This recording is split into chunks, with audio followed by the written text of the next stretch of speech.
పాత నిబంధనలో ప్రవక్తల పరిచర్య చాలా పవర్ఫుల్గా జరగడం మనం చూస్తాం. నిన్న ఒక విషయం చెప్పాను. పాత నిబంధన కాలంలో ప్రవక్తల పరిచర్య ఎవరి టైంలో జరిగింది? ప్రవక్త ఉద్యమం ఎవరి కాలంలో జరిగింది?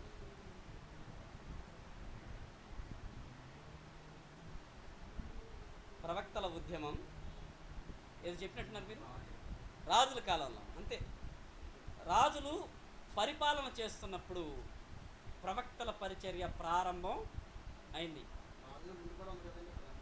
ప్రవక్తలు ఉన్నారు, రాజులకు ముందు ఉన్న ప్రవక్తలు వేరు. కాబట్టి రాజుల కాలంలో ప్రవక్తల పరిచర్య చాలా పవర్ఫుల్గా పనిచేసింది. ఎంత పవర్ఫుల్గా పనిచేసిందంటే ఆ ప్రవక్తను చూస్తే ప్రజలు వణికిపోయేంతగా, అంటే భయంతో కాదు, ఏ సందేశం ఈయన తీసుకొస్తున్నాడో, ఈయన వచ్చాడంటే దేవుని మాట ఏదో మనకి ఉంది, ఇవ్వబడుతుంది అని వాళ్ళు చాలా ఆసక్తిగా ఎదురు చూస్తూ వచ్చారు. అందుకే రాజుల కాలంలో ప్రవక్తల పరిచర్య ఒక ఉద్యమంలా సాగింది. ఒక ఉద్యమంలా చాలా పవర్ఫుల్గా మనం చూస్తాం. రాజులకు ముందు కొద్దిమంది ప్రవక్తలు ఉన్నప్పటికీ వారు దేవుని సందేశం, దేవుని వాక్యాలని జనరల్గా చెప్తూ వెళ్ళారు. కానీ గుర్తించండి, రాజుల చరిత్రకు ముందు ఉన్న ప్రవక్తలు రాజుల దగ్గరికి వెళ్ళి డేరుగా గద్దించిన సందర్భాలు కానీ, వాళ్ళని నిలబెట్టి ఏం చేస్తున్నారు మీరు అన్న సందర్భాలు కానీ మనకి కనబడవు. అసలు ప్రవక్తలే కనబడింది తక్కువ. చెప్పండి, రాజులకు ముందు ఉన్న ప్రవక్తలు చెప్పండి, రాజుల కాలంలో కాకుండా.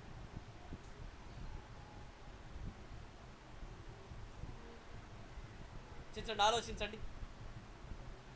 రాజుల కాలంలో కాకుండా రాజులకు ముందు ఉన్న ప్రవక్తలు పేర్లు చెప్పండి.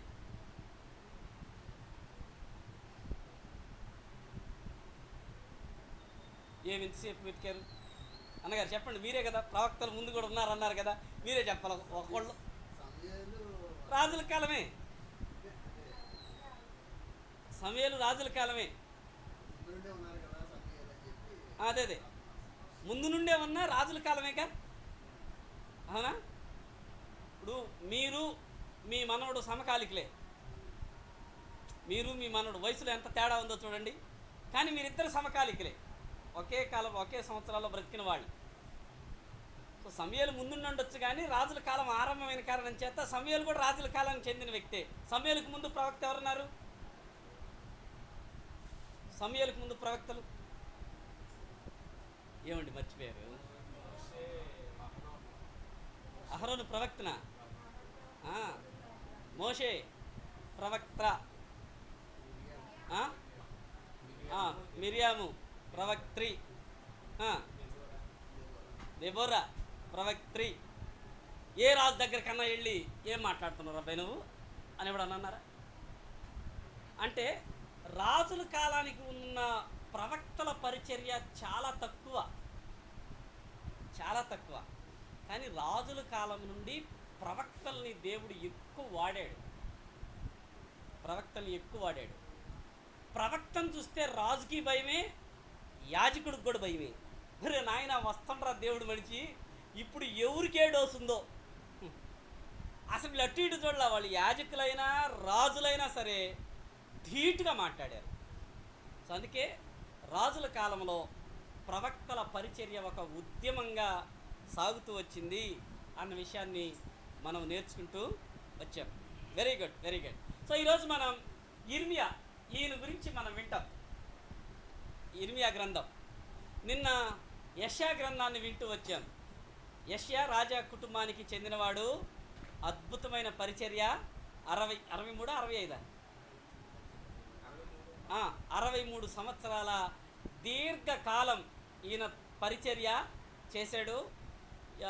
యెషయా పరిచర్య చేస్తే చాలా ఎక్కువ మంది ప్రజలు దేవుని వైపుకు తిరిగారు. ప్రక్షాళన జరిగింది. ఎందుకంటే యెషయాకి ఫుల్ సపోర్ట్గా రాజు కూడా నిలబడ్డాడు.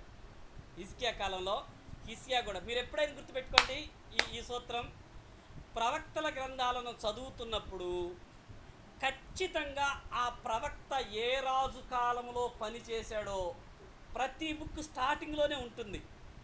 యెషయా గ్రంథం చదివినప్పుడు ఆమోజు, యోతాము, హిజ్కియా, ఉజ్జియా వీళ్ళ కాలంలో ఆయన పరిచర్య చేశాడని ఉంటుంది కదా. అట్లాగే ప్రతి ప్రవక్త ఎవరి కాలంలో పరిచర్య చేశాడో రాసి ఉంటుంది. అంటే ఇప్పుడు మనం ఏం చేయాలంటే రాజులు దినవృత్త గ్రంథాలు తీసి ఆ రాజుల కాలాన్ని చదవాలి ముందు. అవి చదివి ఆ బ్యాక్గ్రౌండ్ మన మనసులో ఉండి అప్పుడు మనం ఆ ప్రవక్త రాసిన గ్రంథాన్ని చదివితే ఆ పుస్తకం మనకు అర్థమవుతుంది. కానీ మనం చేసే తప్పు ఏంటంటే ఇర్మియానా మయా 5 అధ్యాయాలు అయిపోయినాయి జరుగుతుందే కదా. మొక్కుబడిగా చీది ఈసిరి అవతల పడేసినట్టుగా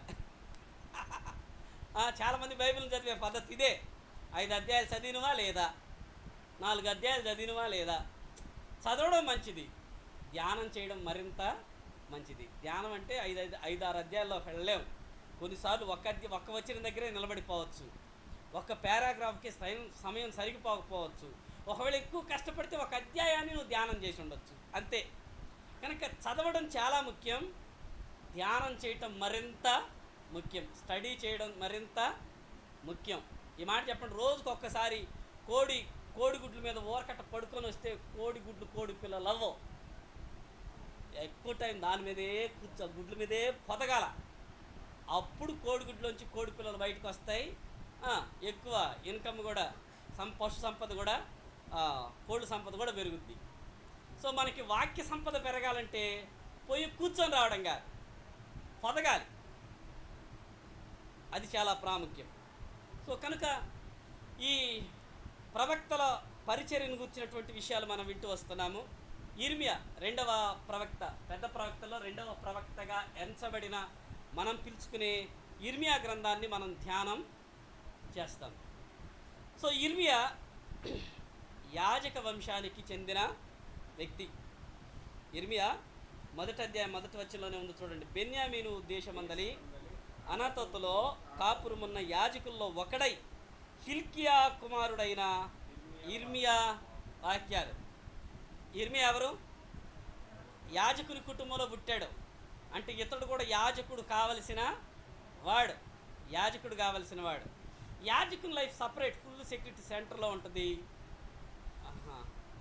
ఇబ్బంది లేదు. ఇబ్బంది ఉందా?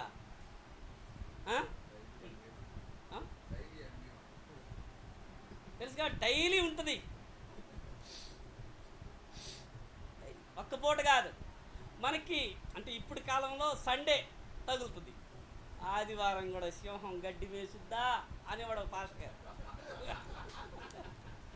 కూర్చునేవాళ్ళం, నేను పాస్టర్ గారు కూర్చునేవాళ్ళం. పాస్టర్ గారు కానీ ఏ వంకాయ కూరో పప్పు అట్టాడి పెట్టిందనుకోండి, ఆయన అంటే సింహం గడ్డి వేసుద్దా అనేవాడు. వెంటనే అనేది పోయి మీ అత్తగారిని ఒకసారి అడగండి అనేది, వద్దులే అదే పెట్టనేవాడు. అంటే ఆదివారం ఉండాలి.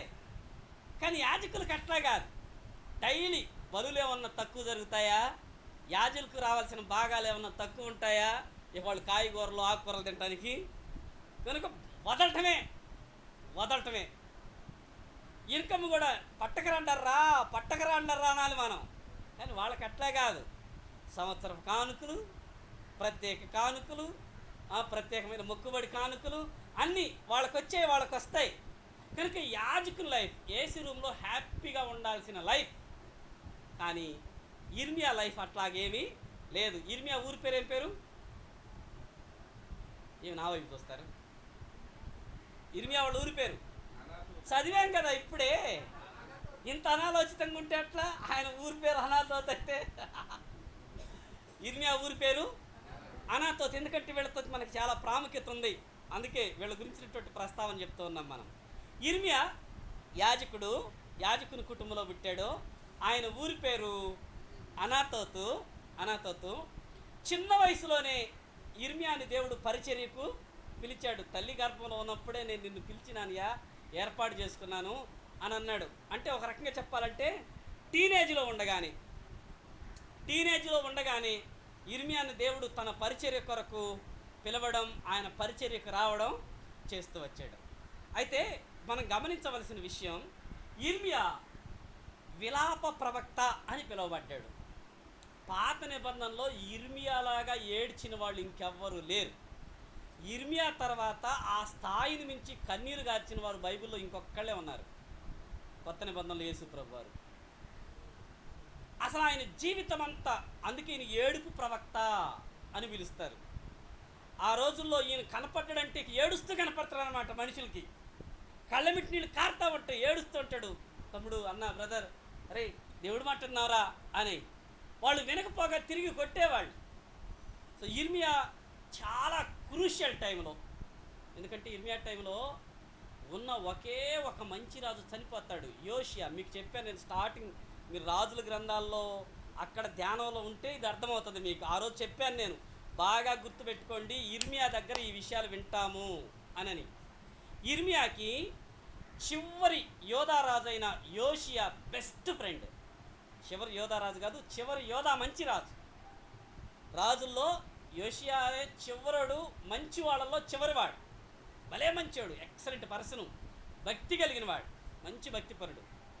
ఒక ఉజ్జీవం ప్రజల్లో రావడం కొరకు దేవుని వాక్యాన్ని ముందు పెట్టి ప్రజల్లో ఉజ్జీవం తీసుకొచ్చిన వాడు యోషియా అనే రాజు.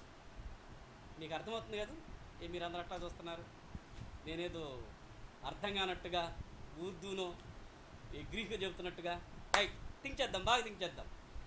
యోషియా రాజుకి యిర్మీయా మంచి బెస్ట్ ఫ్రెండ్స్ కాబట్టి రాజు ఓకే మనందరం దేవుని వైపు తిరుగుదామనే శాసనం ఇచ్చాడు. యిర్మీయా ముందుండి ప్రవచనాలు చెప్తూ ప్రజలు దేవుని వైపుకు తిరగడానికి ప్రయత్నం చేశాడు. గొప్ప ఉద్యోగం వచ్చింది. కానీ ఒకరోజు యోషియా ఇంట్లో ఉన్నాడు, ఊరకుండకుండా తనది కాని యుద్ధానికి వెళ్ళాడు. తనది కాని అవతల రాజు చెప్తాడు, వద్దురా అయ్యా, నీ ఇంట్లో నువ్వే ఉండు, నా ఇంట్లో నేనే ఉంటానంటాడు. భలేవాడివే, నేను నా ఇంట్లో ఉంటేట రా చూసుకున్నావు అన్నాడు. యోషియా యుద్ధానికి వెళ్ళి చనిపోతాడు. అప్పుడు యిర్మీయా భలే ఏడుస్తాడు. బైబిల్లో మీకు ఆ వచనం కూడా చూపించాను, దినవృత్తాంతాలు 2వ దినవృత్తాంతాలు చివరి అధ్యాయాల్లో యోషియా చనిపోయినప్పుడు యిర్మీయా విలాప గీతం పాడాడు అని ఏడుస్తూ. చూస్తారా ఆ వచనాలు? చూద్దామా? రైట్, దినవృత్తాంతాలు 2వ గ్రంథం 35వ అధ్యాయం 25వ వచనం. దినవృత్తాంతాలు 2వ గ్రంథం 35:25. యిర్మీయాయు యోషియాను గూర్చి ప్రలాపవాక్యము చేశాను. ఎందుకు అంటే ఆయన చనిపోయాడు, బెస్ట్ ఫ్రెండ్. ఆ బాధతో, అయ్యో ఎంత గొప్ప వ్యక్తివి నువ్వు, ప్రజల పునరుద్ధరణ కొరకు పాటుపడినావు యోషియా, నువ్వు చనిపోయావా అని ఏడుస్తాడు. తర్వాత యోషియా పిల్లలు రాజులు అవుతారు. యోషియా కొడుకు రాజు అవుతాడు, దరిద్రుడే. ఆ కొడుకు తర్వాత యోషియా ఇంకొక కొడుకు రాజు అవుతాడు, ఆడు దరిద్రుడే. వాని తర్వాత యోషియా బ్రదర్ రాజు అవుతాడు, ఆడు కూడా దరిద్రుడే. ఇట్లా యోషియా తర్వాత వచ్చిన వాళ్ళందరూ దేవునికి వ్యతిరేకంగా బ్రతికిన వాళ్ళే. ఆ కాలంలో ప్రజలు చాలా భయంకరంగా మారిపోయారు. దుష్టరాజుల పరిపాలనలో ప్రజలు కూడా దుష్టులయ్యారు. లంచగొండితనం పెరిగిపోయింది, విగ్రహారాధన పెరిగిపోయింది, అబద్ధ ప్రవక్తలు పెరిగిపోయారు. పేరేమో దేవునిది, ప్రవచనం మాత్రం సొంతది. నేను దేవుని పేరు చెప్తా, కానీ ప్రవచనం మాత్రం నా సొంతది చెప్తా. ఇక్కడున్న మీకు ఏది మంచిదో అదే చెప్తా. సో దానికి ప్రజలు అలవాటు పడిపోయారు, అది నేర్చుకున్నారు. అయితే అలాంటి టైంలో దేవుని కొరకు, దేవుని పక్షంగా నికాసైన ప్రవక్తగా నిలబడి పరిచర్య చేశాడు యిర్మీయా.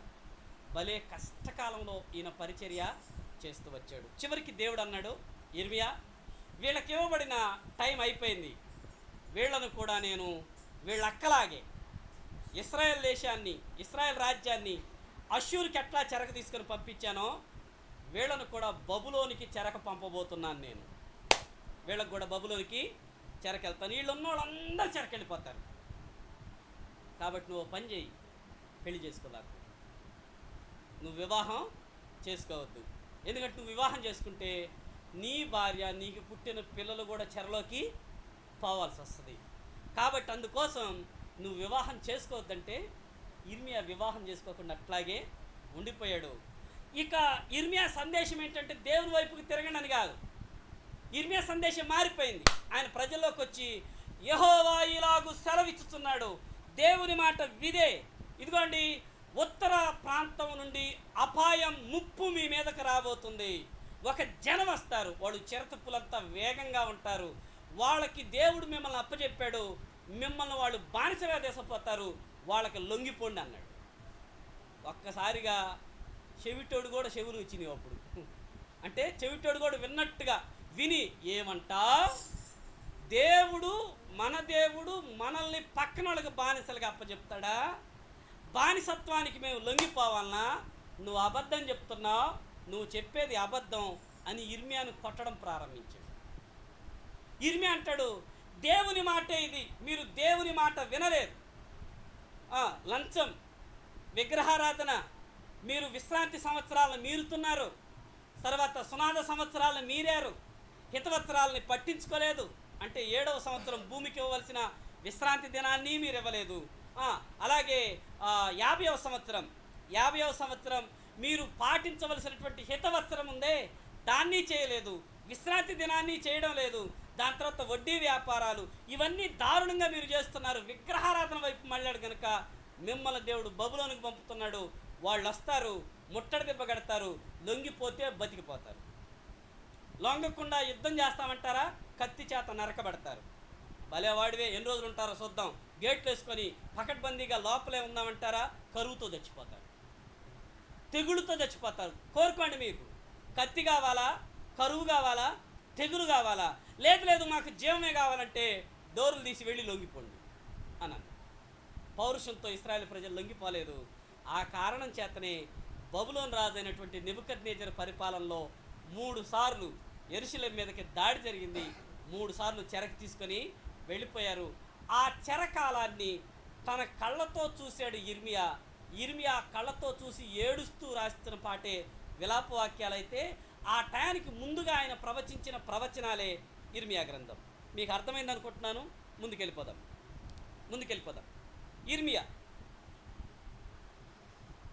ఇర్మియా అనే పేరుకు అర్థం యెహోవా స్థాపించును అని అర్థం.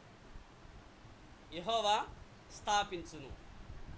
దేవు స్థాపిస్తాడు? ఆయన మాటను ఆయన స్థిరం చేస్తాడు, అంతే.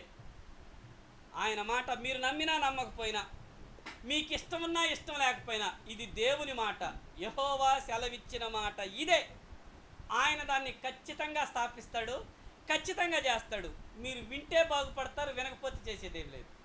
గ్రంథకర్త ఇర్మియా ఈ పుస్తకాన్ని ఇర్మియానే వ్రాసాడు. బైబిల్ గ్రంథంలో ఇర్మియా వ్రాసిన పుస్తకాలు ఏమేమి ఉన్నాయి? ఇర్మియా, విలాపవాక్యాలు, ఈ రెండేనా?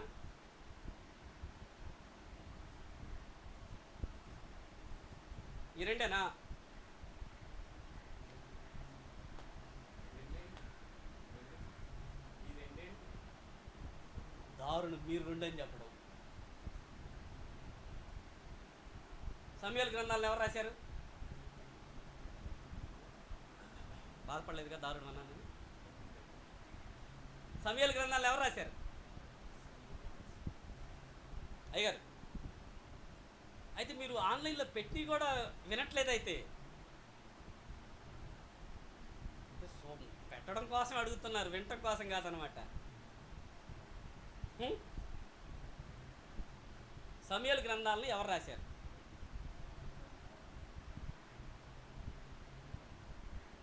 రాయన్న వేయండి మా సంతోషం కోసం. బతిలాడుకుంటున్నాం, రాయన్న వేయండి. సమూయేలు గ్రంథాలని 3 ప్రవక్తలు రాస్తారు. సమూయేలు, నాతాను, చెప్పొచ్చు కదమ్మా కొండ, ఎప్పుడు హ్యాపీ ఫీల్ అయ్యేవాళ్ళం. వీళ్ళ 3 దినవృత్తాంతాల గ్రంథాల్లో ఆ మాట చూస్తాం, వారి మాటలను బట్టి అని. రాజుల గ్రంథాలను,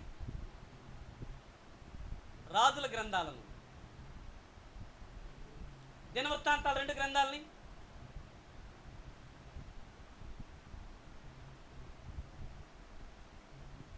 ఒక విషయం బాగా గుర్తుండాలంటే ఎట్ట చెప్పాలో పెద్దోళ్ళు ఒక మాట చెప్పారు, గుర్తుంది ఎవరికన్నా? ఒక విషయాన్ని బాగా గుర్తుంచుకునేటట్టుగా చెప్పడం కోసం ఒక పని చేయమన్నారు. ఏం పని? సో ఇప్పుడు నేను ఇక్కడ నుండి చెప్పకూడదు అనమాట, వచ్చి గిచ్చి చెప్పాలి మీకు ప్రతి విషయాన్ని. ఇర్మియా రాజుల గ్రంథాలు 2 గ్రంథాలు రాసింది ఇర్మియానే. రాజుల గ్రంథాలు 2 రాసింది ఇర్మియానే. పాత నిబంధనలో ఇర్మియా చేత వ్రాయించబడిన 4 బుక్స్ ఉన్నాయి. రాజుల 2 గ్రంథాలు, ఇర్మియా, విలాపవాక్యాలు, ఈ 4 ఆయనే రాస్తాడు. దినవృత్తాంతాలు 2 గ్రంథాలు ఎజ్రా రాస్తాడు. చాలామంది నమ్మకం 119వ కీర్తన రాసింది కూడా ఎజ్రానే అని, దావీదు కాదని. కాబట్టి మనం దాన్ని దావీదుకి ఆపాదించాం. ఈ రైటర్ ఎవరైనా కొట్టుకోవడం నేను చెప్పండి, నిరూపణలు ఇవన్నీ దేవుని వాక్యంలో ఉంది, దేవునికి స్తోత్రం. అది చదివితే మనకి దీవెన, కానీ దాన్ని ఎజ్రా రాసిండా దావీదు రాసిండా నిర్ధారణ వల్ల మన ఆధ్యాత్మిక జీవితం పెరగదు, తగ్గదు. సో జాగ్రత్త విందాం. సో మనం ఇర్మియా ఈ పుస్తకాన్ని రాశాడు, యోధా రాజ్య వాసులకే రాస్తూ వచ్చాడు. రచనాకాలం క్రీస్తు పూర్వం 585, 580 ఈ మధ్యకాలంలో ఈయన ఈ బుక్కును వ్రాస్తూ వచ్చాడు. ముఖ్య వచనాలు చదవండమ్మా. 31, 33 ఇర్మియా గ్రంథం 31, 33.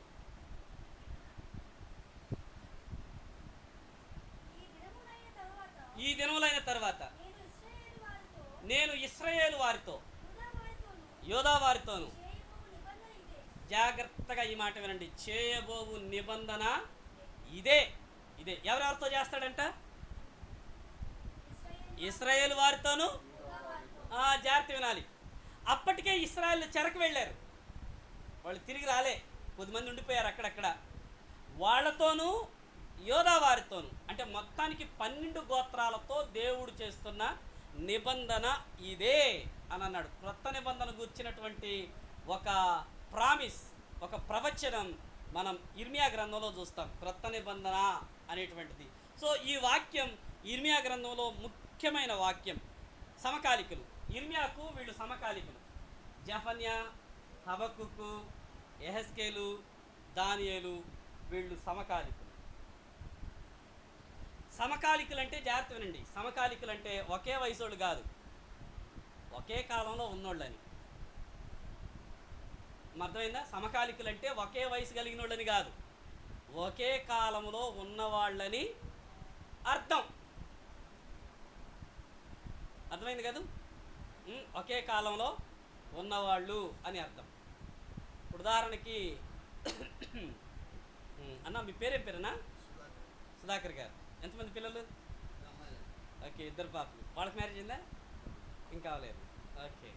ఒకవేళ సుధాకర్ అన్న వాళ్ళ పాపకు మ్యారేజ్ అయిందనుకోండి, ఓ బాబు. ఇప్పుడు వాళ్ళు ముగ్గురు సమకాలికులు, అంటే ముగ్గురు ఒక సమాన వయసు అనొచ్చా? ఒకే టైంలో ఉన్నారు వాళ్ళు, ఒక కాలంలో ఉన్నాళ్ళు, కానీ ఒకే వయసు కలిగిన వాళ్ళు కాదు. కనుక వీళ్ళు కూడా ఇంతే. మనకి ఈ క్లారిఫికేషన్ రాకపోతే ఎక్కడ దానియేలు, ఎక్కడ ఇర్మియా అని అనుకుంటాం. సో అందుకోసం ఈ విషయాన్ని నేను మీకు చెప్పగోరుతున్నాను. వీళ్ళు సమకాలికులు అన్న విషయాన్ని గుర్తుపెట్టుకోవాలి. తర్వాత మూలపదం. ఈ పుస్తకంలో ముఖ్యమైన మాటలు సిగ్గుపడరు అనే మాట. ఇశ్రాయేలీయులు వాళ్ళ జీవితాన్ని గురించి సిగ్గుపడితే బాగుపడేవాళ్ళు. ఏమాత్రం సిగ్గుపడలేదు, సిగ్గు లేకుండా బ్రతికారు వాళ్ళు. సిగ్గు విడిచి బ్రతికారు, అన్యాయంగా అక్రమంగా బ్రతికారు. తర్వాత 2వ పదం హృదయం అనే పదం. హృదయం, రాతి హృదయాన్ని తీసేస్తా, మాంస హృదయాన్ని ఇస్తా. హృదయం అన్నిటికంటే ఘోరమైన వ్యాధి కలిగింది. సో ఈ మాటలన్నీ ఈ పుస్తకంలో చూస్తాం. తర్వాత 3వది కుమ్మరి. తర్వాత ప్రార్థన. మీకు విషయం తెలుసా? చిత్రమైన విషయం ఈ బుక్లో ఉంది. చిత్రమైన విషయం. దేవుడే అంటాడు, ఇశ్రాయేలు కోసం నువ్వు ప్రార్థన చెయ్యొద్దు అంటాడు. దేవుడు అంటాడా ప్రార్థన చేయొద్దని? కానీ ఇర్మియాలో అన్నాడు, ఇర్మియా నువ్వు ప్రార్థన చెయ్యొద్దు. బైబిల్లో ఈ మాటని నాకు తెలిసి 2తో చెప్పాడు దేవుడు, నువ్వు ప్రార్థన చెయ్యొద్దు అని. మొదటి వ్యక్తి ఇర్మియా అయితే, 2వ వ్యక్తి యెషయాతో ప్రార్థన చేయొద్దు అన్నారా?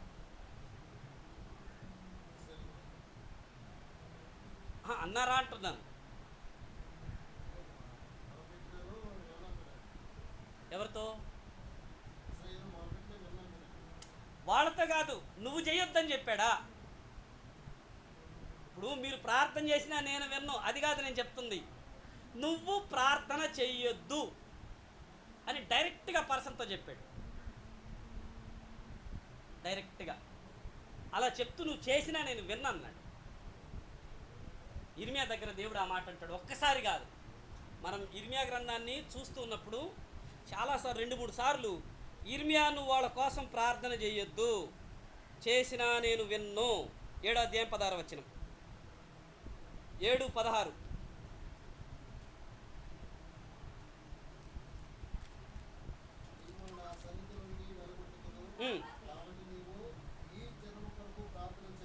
చాలు. 11:14. కావున ఈ ప్రజల నిమిత్తం ప్రార్థన చేయకుము, వారి నిమిత్తం మొరపెట్టకుము, ప్రార్థన చేయకుము. వారు తమ కీడును బట్టి నాకు మొరపెట్టిన నేను విన్నపోండి అన్నాడు. ఎందుకంటే దేవుని హృదయం ఎంతగా నొప్పించబడిందో చూడండి. ఇర్మియా గ్రంథంలో దేవుని హృదయం ఎప్పుడు నొప్పించబడుతుందో తెలుసా? ఒక వ్యక్తి పాపం చేసినప్పుడు కాదు, పాపం చేసినప్పుడు దేవుడు మాట్లాడతాడు చూశారు, ఆ మాట వినకపోతే ఆయన హృదయం ఎంతగా నొచ్చుకుంటుందో. మామూలుగా నొచ్చుకోదు, ఎంత బాధపడతాడు. అందుకే బైబిల్లో నేను ఏడ్చాను, కన్నీరు గార్చాను, నా హృదయం నొచ్చుకుంది అనే మాటలు వాడబడినప్పుడల్లా ఆయన మాట వాళ్ళు వినటం విసర్జించారు. నేను విన్నపో అన్నప్పుడు ఆయన భలే బాధపడ్డాడు. అందుకే ఆయన ప్రార్థన చెయ్యొద్దు అని అన్నాడు. ఇంకోటి, ఇర్మియాకున్న స్పెషల్ మీకు చెప్పాలి. ఇర్మియాకున్న స్పెషల్ ఏంటంటే ఆయన నోటి మాటలతోనే మౌఖికంగా ప్రసంగించిన ప్రవక్త కాదు. నా మాట జాగ్రత్త వినండి.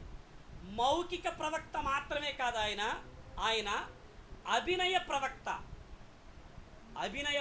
అభినయం అంటే తాను చెప్పేదాన్ని చేస్తూ చెప్పాడు. ఇర్మియా మార్కెట్కి వెళ్ళానయ్యా, నడికట్టు కొనుక్కున్నానయ్యా, కట్టుకున్నానయ్యా, ఇంటికి పో, వచ్చానయ్యా, నడికట్టుది యోగ దగ్గర పో, ఏం చేయమంటావు, అక్కడ ఒక చోట పాతి పెట్టా, ఎప్పుడు ఇంటికి పో.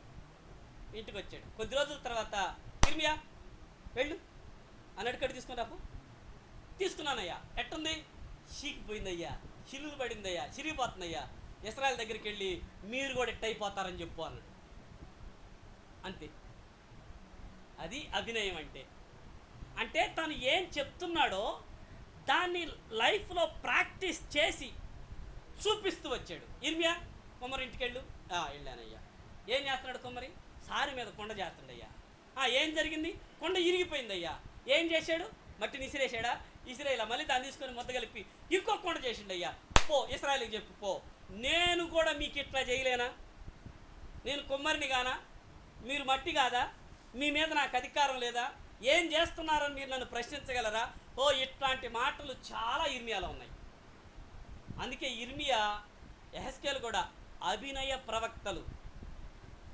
పాత నిబంధన ప్రవక్తలు నోటి మాటతో మాత్రమే కాదు, దాన్ని చేసి చూపిస్తూ కంటికి చెవికి సందేశం అందేటట్లుగా చెప్పారు వాళ్ళు. ఈ విషయాల్లో ఇంకొక స్టెప్ అవతలకేస్తాడు హోషేయ దగ్గర నేర్చుకుంటాం దాన్ని మనం. సో మొత్తానికి ముందుకెళ్దాం.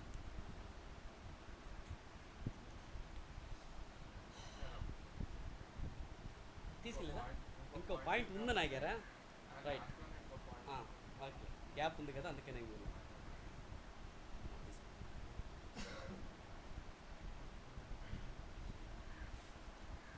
తర్వాత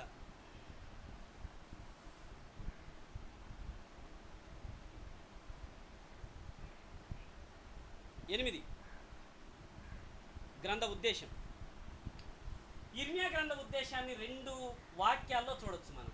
ఈ 2 వాక్యాలు, 1:10, పెళ్ళగించుటకు, విరగొట్టుటకు, నశింపజేయుటకు, పడద్రోయుటకు, కట్టుటకు, నాటుటకు నేను ఈ దినమున జనముల మీదను రాజ్యముల మీద నిన్ను నియమించున్నాను అని 1:10 ఉంది. ఇది ఈ గ్రంథం యొక్క మెయిన్ ఉద్దేశం. నిజంగా చెప్పండి, ఏ సందేశం చెప్పడం సులభం? దేవుడు నిన్ను ఆశీర్వదించబోతున్నాడు అనే సందేశం చెప్పడం సులభమా? దేవుడిని నిరగొట్టబోతున్నాడు అనే సందేశం చెప్పడం సులభమా?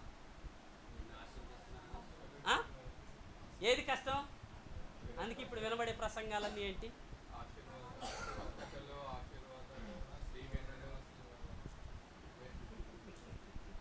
అంటే దాని ఉద్దేశం ఏంటంటే వీళ్ళు వాళ్ళ మీద విధిలిస్తున్నట్టు.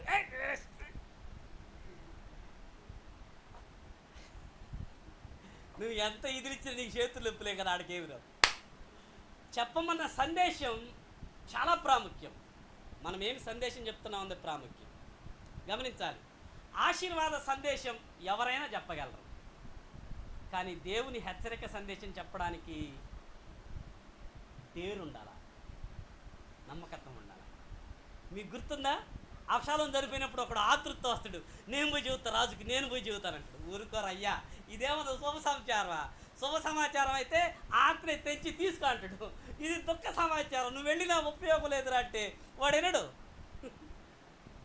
ఇంకొక ఆయన వెళ్ళిన తర్వాత మళ్ళీ వచ్చి నేను కూడా వెళ్తా యోవబట్టడు. పోరా తండ్రి, నువ్వు వినేటట్లేవు పో అంటాడు. వెనక పరిగెత్తినోడు ముందోడి కంటే ముందు పోయాడు. వెనక పరిగెత్తినోడు ముందు పరిగెత్తినోడు కంటే ముందు పోయాడు. సమాచారం అసంపూర్ణంగా చెప్పాడు. ఏం జరిగిందో తెలియదు. అబ్షాలోము సంగతి ఏమైంది తెలియదు. అందరూ జనులు ఒకసారి గుంపు కూడా ఉన్నారు. యజమాని యోవాబు గారు ఏదో చెబుతున్నాడు, నేను సరిగిల్లా పక్కకు పోరా. అసంపూర్ణ సందేశానికి ఎంత ఆతృత ఉన్నా బహుమానాలు రావు, ఉపయోగం ఉండదు. తర్వాత వస్తాడే వాడు సత్యాన్ని చాలా సూక్ష్మంగా చెప్పాడు. దేవుడు తమ శత్రులకు శిక్ష విధించాడయ్యా. అవునా, అబ్షాలోము సంగతి ఏమైంది? వాడు చెప్పిన మాట, అబ్షాలోము చచ్చిపోయాడని చెప్పలా. నీ శత్రువుకి ఏ గతి పట్టిందో అబ్షాలోముకి కూడా అదే గతి పట్టింది అన్నట్టుగా అంటే అర్థమవుతుందా? కనుక దేవుని సందేశాన్ని, సత్యాన్ని సూత్రప్రాయంగా చెప్పడం నేర్చుకోవాలి మనం. ఎందుకంటే మనం చెప్పే వార్త అద్భుతమైన వార్త. సో అది చెప్పకపోతే మనం ఎంత నేర్చుకున్నా ఉపయోగం ఏమీ లేదు అన్న సంగతి గుర్తుపెట్టుకోవాలి. కనుక పడగొట్టడానికి, నశింపజేయడానికి, పెళ్ళగించడానికి, విరగొట్టడానికి, కట్టడానికి, నాటడానికి కూడా నిన్ను నియమించానంటాడు. మీకు గుర్తుందా? ఇక్కడ నేను ఇంకో విషయం చెప్పాలి మీకు. బాప్తిస్మా యోహాను వచ్చినప్పుడు నువ్వెవరివి అని అడుగుతారు. తర్వాత యేసు ప్రభువారు నన్ను గురించి ప్రజలు ఏమనుకుంటున్నారు అన్నప్పుడు శిష్యులు ఏం చెప్పారు? ప్రవక్త, యోహాను, ఇర్మియా అని అంటారు. ఇర్మియా అని ఎందుకన్నారు తెలుసా? ఇర్మియా ఉన్నప్పుడు ఈ 4 జరిగినాయి: పెళ్ళగించటం, విరగొట్టడం, నశింపజేయటం, పడద్రోయటం. కానీ ఇవి 2 జరగల. అందుకని వాళ్ళు ఏమంటున్నారంటే అవి 2 కోసం ఇర్మియా మళ్ళీ పుడతాడు, ఇర్మియా మళ్ళీ వస్తాడు అని అనుకున్నారు. అందుకే యేసు ప్రభువారు బాప్తిస్మా వచ్చిన యోహాను వచ్చినప్పుడు నువ్వు ఎవరివి అనే ప్రశ్న అడుగుతున్నప్పుడు ఇర్మియా పేరు కూడా ప్రస్తావన ఉంటుంది. రైట్. రెండవది 36:3, ఇది కూడా ఈ పుస్తకంలో మెయిన్ ఉద్దేశం. నేను యోధా వారికి చేయనుద్దేశించిన కీడంతటిని గూర్చి వారు విని నేను వారి దోషమును, వారి పాపమును క్షమించినట్లు తమ దుర్మార్గతను విడిచి పశ్చాత్తాపడతారేమో అని దేవుడు ఎదురు చూశాడు. కానీ వాళ్ళు పశ్చాత్తాపడలేదు. ఇర్మియా ఏడ్చాడు కానీ వారు పశ్చాత్తాపడలేదు. సో ఇవి 2 ఇర్మియా గ్రంథానికి ముఖ్యమైన ఉద్దేశపు వచనాలు. 9 ముఖ్యాంశం, ఇర్మియా గ్రంథం ముఖ్యాంశం. బతకాలనుకునేవారు నా మాట విని బబులోనికి లొంగిపోండి అన్న. లాస్ట్దే స్టెప్ చేసి చూసుకోవచ్చు. బతకాలనుకునే వాళ్ళు నా మాట వినండి, బబులోనికి లొంగిపోండి. ఇది ఇర్మియా సందేశం. ఇందాక మనం విన్నాం. యూదులు దేవునికి దూరం అయిపోయి చెరసాల పాలై తిరిగి స్వదేశానికి చేరుకోవడం, ఇది కూడా చెప్పాడు ఆయన. ఇది కూడా మీరు చెరకెళ్తారు, వెళ్ళిపోయి అక్కడే ఉండరు. దేవుడు మరలా మిమ్మల్ని తీసుకొని వస్తాడు. కాబట్టి మీరు ధైర్యంగా వెళ్ళండి, ఇబ్బంది ఏం పడొద్దు అని చెప్తాడు. దాని తర్వాత ఈ పుస్తకంలో యేసుక్రీస్తు ప్రభువారు మనకు ఇట్లా కనబడతారు. నూతన నిబంధన 31, 31, 34 ఈ ఈ భాగంలో నూతన నిబంధన అనే ప్రస్తావన జరిగింది. నూతన నిబంధన, పాత నిబంధన ప్రవచనం అయితే క్రొత్త నిబంధన దాని నెరవేరు. పాత నిబంధన ఛాయ అని హెబ్రీ పత్రిక 10వ అధ్యాయం 1వ వచనంలో చెప్పబడింది. కొలసీ పత్రిక 2వ అధ్యాయం 17వ వచనంలో ఆ ఛాయ యొక్క నిజ స్వరూపం క్రీస్తులోనే ఉంది.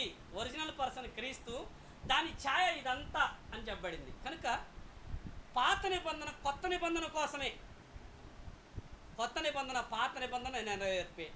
అయితే ఆ పాత నిబంధనలో నూతన నిబంధన గురించినటువంటి ప్రస్తావన ఇర్మియా చేశాడు.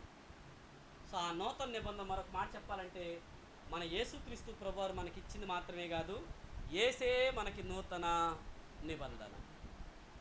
యేసే మనకి నూతన నిబంధన. అబ్రాహాముతో చేయబడిన వాగ్దానం, నీ వలన భూమి మీద సమస్త వంశాలు ఆశీర్వదించబడతాయి. నీ సంతానం వలన భూమి మీద సమస్త వంశాలు ఆశీర్వదించబడతాయి అని. నీ సంతానం, ప్లూరల్ కాదు, నీ సంతానం.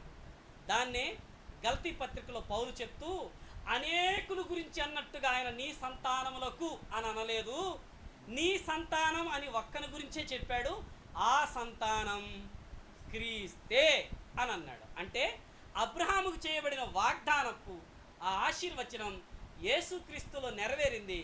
ఆయన ద్వారా సర్వ ప్రపంచానికి ఆశీర్వాదం రావడం జరిగింది. సో ఆ విషయాన్ని ఇర్మియా అక్కడే చెప్పాడు. కనుక ఇర్మియా గ్రంథంలో యేసు ప్రభువారు నూతన నిబంధనగా కనపడతాడు. రెండవది మెస్సయ్య, మంచి కాపరి మరియు నీతి చిగురు. ఇవి కూడా యేసుక్రీస్తు ప్రభువారికి చెప్పబడినటువంటి మాటలే. దాని తర్వాత రామాలో అంగలార్పు, యేసు ప్రభువారు పుట్టిన సందర్భంలో పిల్లలందరినీ హీరో చంపిన టైంలో వాడబడిన ప్రవచనం ఇర్మియాదే. తర్వాత మందిరం యొక్క పరిశుద్ధత గురించినటువంటి ఆసక్తి కలిగిన వానిగా యేసు ప్రభువుని చూస్తాం. 7:11 చూడండి, ఇర్మియా గ్రంథం 7:11.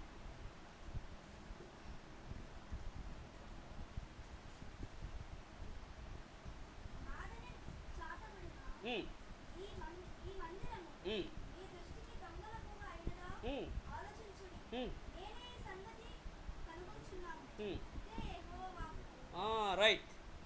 సో ఇక్కడ ఆయన దేవుని మందిరాన్ని గురించినటువంటి ప్రస్తావన గురించిన మాటలు మనం చూడవచ్చు. దేవుని మందిరాన్ని గురించి, ఏం మీరు ఇట్లా దొంగల గృహ చేశారు, ఇదే మాటలు ఎవరన్నారు?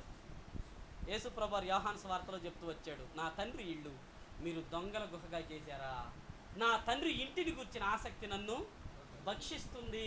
అంటే అక్కడ మందిరం యొక్క పరిశుద్ధతను గురించిన ఆసక్తి మనం చూస్తాం. అందుకే ఆయన దేవాలయాన్ని శుద్ధీకరించాడు.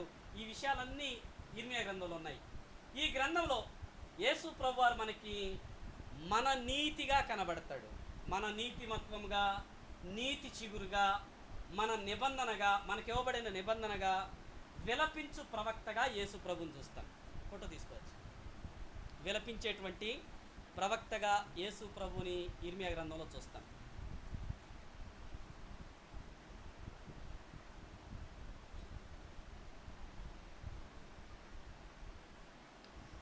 తర్వాత విభజన, క్లుప్త వివరణ. ఇర్మియా గ్రంథం యొక్క విభజన. ఇర్మియా గ్రంథంలో 52 అధ్యాయాలు ఉన్నాయి. ఈ 52 అధ్యాయాలని మనం 4 భాగాలుగా విభజన చేయొచ్చు. 52 అధ్యాయాలని 4 భాగాలుగా. సో మొదటి భాగం, మొదటి అధ్యాయంలో ఇర్మియా పిలుపు, పరిచర్య కొరకైన పిలుపు. రెండవది 2వ అధ్యాయం నుండి 45వ అధ్యాయం వరకు, 2 నుండి 45వ అధ్యాయం వరకు యోధాను గూర్చిన ప్రవచనాలు ఉన్నాయి. యోధా రాజ్యానికి, యోధా ప్రజలకు ఆయన ఇచ్చిన ప్రవచనాలు చూస్తాం. 46 నుండి 51 అధ్యాయాల వరకు, 46 నుండి 51 అధ్యాయాల వరకు అన్యులను గూర్చిన ప్రవచనాలు, అన్య రాజ్యాలు, అన్యజనులను గూర్చిన ప్రవచనాలు ఆయన ఇవ్వడం చూస్తాం. 52వ అధ్యాయంలో యెరూషలేము పతనం అయిపోయింది, యెరూషలేము పడగొట్టబడింది, కాల్చబడింది, చెరకు యోధా ప్రజలందరూ తీసుకుపోబడ్డారు. ఆ విషయాలను 52వ అధ్యాయం చివరి అధ్యాయంలో మనము చూస్తాం. సో ఇది ఇర్మియాని గుర్చినటువంటి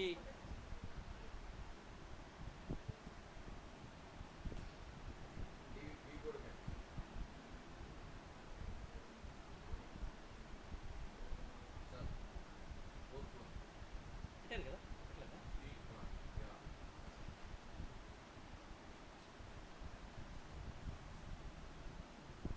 ఓకే. సో ఇర్మియా గ్రంథంలో కొన్ని ప్రత్యేకమైన విషయాలు చూస్తాం. ఇర్మియా గ్రంథంలో ఉన్నటువంటి కొన్ని ప్రత్యేకమైన విషయాలు. ఒకటి, ఈ గ్రంథంలో విషయాలు కాలక్రమంలో ఉండవు, సీరియల్గా ఉండవు. జనవరిలో ఇది జరిగింది, ఫిబ్రవరిలో ఇది జరిగింది, మార్చిలో ఇది జరిగింది అన్నట్లుగా ఉండవు.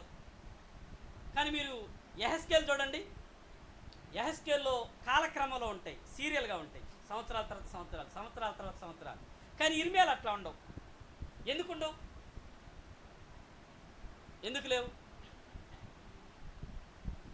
ఎందుకుండవు అంటే ఈయన విలపించే ప్రవక్త అండి, ఏడుపు ప్రవక్త. ఈయన లైఫ్ మొత్తం ఏడవడానికే సరిపోయింది. ఏడుస్తూ బాధపడుతూ రాశాడు కాబట్టి ఆయన కంటిన్యూలో రాయలేకపోయాడు. గుర్తొచ్చినట్టు రాశాడు అంతే. దేవుడు ఆత్మ ప్రేరేపిస్తుంటుండగా గుర్తొచ్చినట్టు రాశాడు, కంటిన్యూగా రాయలేకపోయాడు. అంటే ఆయన ఎంత బాధపడి ఉంటాడో చూడండి. ఇర్మియా ఎంత నలిగిపోయాడో, ఆయన హృదయం ఎంత క్షోభకు గురైపోయిందో. అయితే ఈ గ్రంథంలోని విషయాలు కాలక్రమం బట్టి లేకపోయినప్పటికీ సందేశం మాత్రం చాలా పర్ఫెక్ట్గా ఉంది. ఏంటా సందేశం? దేవుని చిత్తానికి లోబడుట వలన మాత్రమే రాబోతున్న నాశనం నుండి తప్పించుకుంటారు. ఇక్కడ నాశనం అంటే బబులోనోళ్ళు వచ్చి చెరగదీసపోతారు, అది కాదు నాశనం. వాళ్లకు లోబడకపోతే మీరు నాశనం అయిపోతారు, అది సందేశం. కనుక మీరు లోబడండి. దేవుని చిత్తం ఏమిటంటే మీరు బబులోనికి బానిసలుగా వెళ్ళిపోవడమే, ఇది దేవుని చిత్తం. కానీ వాళ్ళు దాన్ని నమ్మలేకపోయారు. మన దేవుడు మనల్ని బానిసలుగా పంపుతాడా? ఎందుకు పంపడు? దేవుడు ముందే చెప్పాడు కదా, మీరు నా మాట వినకపోతే మిమ్మల్ని తాట తీస్తానని ముందే చెప్పలా? కరువు పంపిస్తానన్నాడు, తెగులు పంపిస్తానన్నాడు, ఖడ్గం పంపుతానన్నాడు, ఏటికి విన్నప్పుడు చెరకు కూడా పంపిస్తానన్నాడు. అయితే వాళ్ళు దాన్ని పట్టించుకోలేదు. సో అందుకే ఇర్మియా ఆయన సందేశం ఇచ్చాడు, దేవుని చిత్తానికి లోబడితే మీరు నాశనాన్ని తప్పించుకోవచ్చు. ఏది ఏమైనప్పటికీ దేవుని తీర్పుని ఎవ్వరూ ఆపలేరు. తీర్పు రావాల్సిందే. తీర్పు తీర్చి నాశనానికి అప్పచెప్పాడు కదని బాధపడొద్దు. తగిన కాలంలో దేవుడు తప్పనిసరిగా మరలా మిమ్మల్ని పునరుద్ధరిస్తాడు, బాగు చేస్తాడు అని చెప్పాడు. మూడవది, యేసుక్రీస్తు ప్రభువారికి ఇర్మియాకి సుమారుగా 600 సంవత్సరాల గ్యాప్ ఉంది. 600 సంవత్సరాలు ముందుగా ఇర్మియా 40 సంవత్సరాలు పరిపాలన చేశాడు. 40 సంవత్సరాలు ఆయన ప్రవక్త పరిచర్య చేయడం మనం చూస్తాం. పరిపాలన కాదు, ప్రవక్త పరిచర్య. యోధా రాజ్యం క్లిష్ట సమయంలో ఉన్నప్పుడు వాస్తవానికి ఇర్మియా చాలా మెత్తని హృదయం కలిగినాడు, చాలా మెత్తని హృదయం ఇర్మియాది. ఇర్మియా ఎంత దయ కలిగిన వాడో ఆయనకి ఇవ్వబడిన సందేశం అంత కఠినమైంది. అంత చాలాసార్లు మనకు అనుభవం ఉంది కదా, పాస్టర్ గారిని అంత కఠినంగా ఉంటాడు, అంత కఠినంగా ఎట్ట మాట్లాడుతాడు ఈయన. ప్రజలు మనల్ని అంటారు చూశారు. వాళ్ళకి తెలియని విషయం ఏంటంటే ఆ కఠినమైన సందేశం చెప్తున్నప్పుడు మనం ఎంత నలుగుతున్నామో వాళ్ళకి తెలియదు. దాన్ని గుర్తించాలి. దేవుడు మనకి కొన్నిసార్లు కఠినమైన సందేశం ఇస్తుంటే దయగలిగిన ఆయన హృదయం ఎంత నొచ్చుకుంటుందో అర్థం చేసుకోవాలి. మనం దేవుని హృదయాన్ని అర్థం చేసుకోవటమే భక్తి, అంతే. సో ఇర్మియా దయగలిగిన మనసు కలిగిన వాడే, అయినప్పటికీ కఠినమైన వర్తమానం అందించి యోధా వారిని బ్రతిమలాడాడు. పదే పదే ఇర్మియా గ్రంథంలో రాయబడింది. మరొక మాట చెప్పమంటారా? దేవుడు అంటాడు, పెందల కాడనే నేను మీ దగ్గరికి ప్రవక్తలు పంపాననే మాట చాలా ఎక్కువసార్లు ఉంది. పెందల కాడని అంటే మీరు ఇంకా లేవక ముందే ప్రవక్త మీద ఇంటి దగ్గరకు వచ్చి నిలబడ్డాడని చెప్పాడు.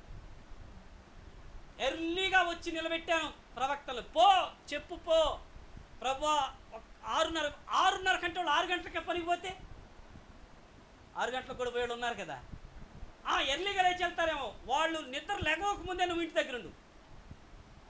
చూడండి, ప్రవక్తని దేవుడు ఎట్లా ఉపయోగించాడో.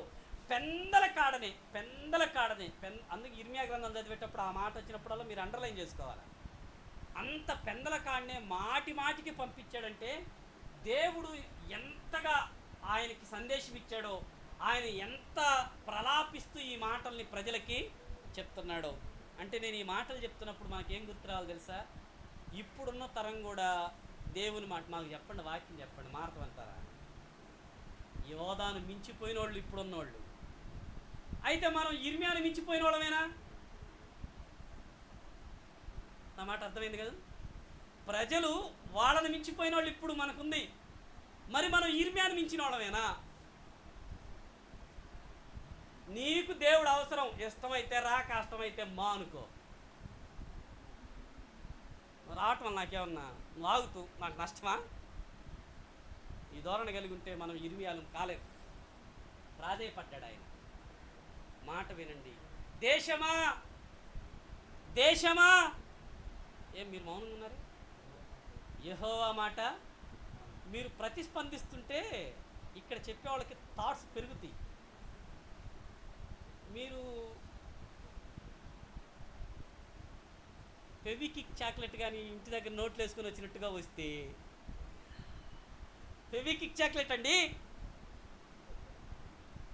థాట్స్ కొన్ని ఆగుతాయి. అర్థమైందా? స్పందించండి. దేశమా, దేశమా, యెహోవా మాట విను. దేశానికే చెప్పాడు ఆయన. ఎంత ఆక్రందంతో చెప్పాడో. కనుక ఈ గ్రంథం చదువుతూ ఏడవకపోతే వాళ్ళు అసలు మనుషులే కదా పొండిక.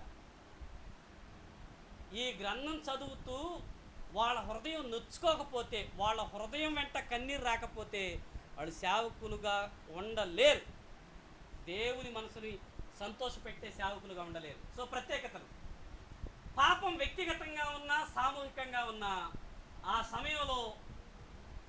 సమయంలో ఆయన విధానంలో దానికి తప్పనిసరిగా శిక్ష విధిస్తాడు. పాపం వ్యక్తిగతమైన సామూహికంగా ఉన్న దానికి శిక్ష ఖచ్చితంగా ఉంది. దేవుని ఆశీర్వాదాల వలె తీర్పులు కూడా ఆయన విశ్వసనీయతకు సాక్ష్యం. ప్రజలు ఎప్పుడు ఆశీర్వాదమే కోరుకుంటారు? లేదు.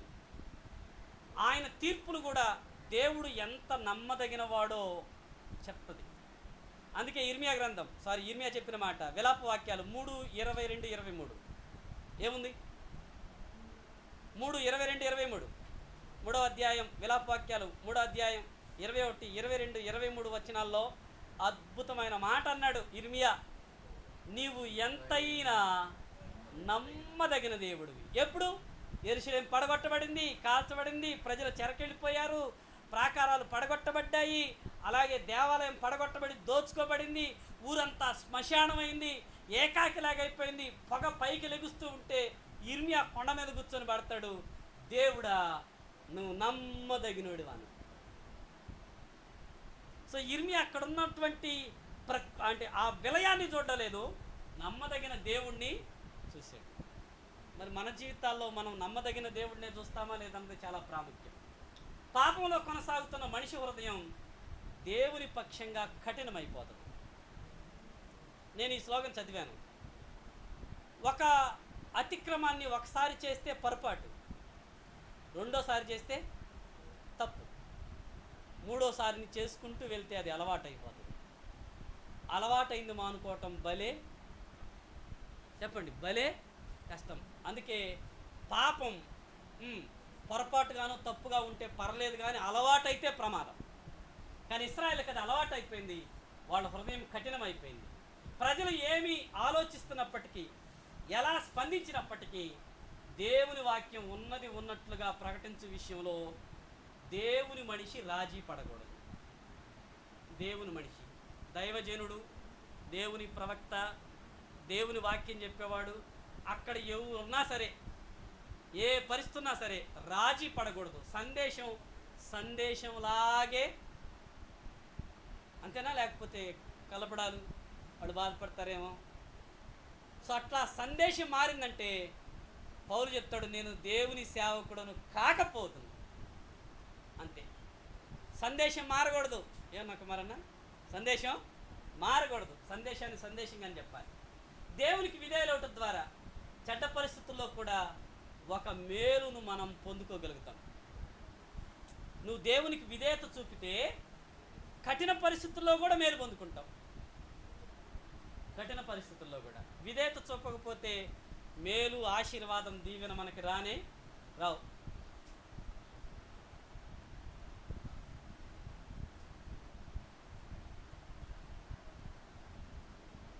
రైట్, నెక్స్ట్ ప్రత్యేకతలు.